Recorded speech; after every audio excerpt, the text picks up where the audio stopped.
ya maisha ya mtu mmoja mmoja.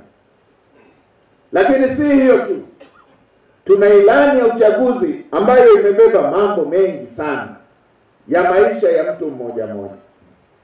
Katika ilani zingine tulikuwa tunaongelea maendeleo ya jumla. Tunasema tufikishe umeme kila kata. Tunasema tufikishe umeme kila kijiji. Ilani ya mwaka huu inaongelea kufikisha umeme kwenye kaya ya Mtanzania. Kama mtakumbuka, mapema mwaka huu rais wetu alikuwa mwenyeji wa marais wote wa Afrika na wageni wengine kutoka nje ya Afrika, wakiwemo Benki ya Dunia. Alikuwepo rais wa Benki ya Dunia, alikuwepo mtendaji mkuu wa shirika la fedha la dunia, alikuwepo rais wa Benki ya Maendeleo ya Afrika pamoja na mataasisi mengine ya kimataifa. Walitoka na maazimio mawili. Azimio la kwanza, kuwaunganisha Waafrika wapatao takriban milioni 300 waunganishwe na umeme, Mission 300. Utaona kwamba hilo ni azimio ambalo haliongelei vijiji, linaongelea watu. Ipo kwenye ilani ya uchaguzi.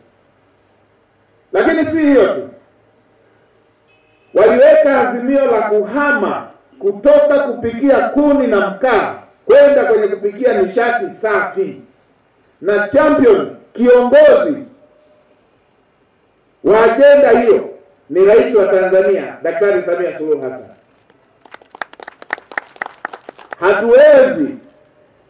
Hatuwezi kuwaondoa Watanzania kwenye kupikia kuni na mkaa kama hawana umeme, kama hawana gesi. Muone mambo mazuri yaliyoko kwenye ilani na muone kazi kubwa iliyoko mbele yetu. Lakini si hiyo tu, ilani inaongelea miundombinu wezeshi, itakayowawezesha Watanzania kupiga hiyo hatua. Hivyo hivyo kwenye maji, hivyo hivyo kwenye barabara. Na miradi ipo mingi inaendelea. Hapa ameongea mheshimiwa mbunge wenu wa Arumeru Mashariki na mbunge wenu wa Arumeru Magharibi. Wameongelea. Na mimi natambua kuna miradi ambayo inaendelea na ambayo iko kwenye ilani na mpango wa kutekelezwa katika wilaya hii. Mradi mkubwa wa Embaseni ambao utakava maeneo mengi karibu kata Kabara, kuanzia huko Ngudoto, Kisimiri juu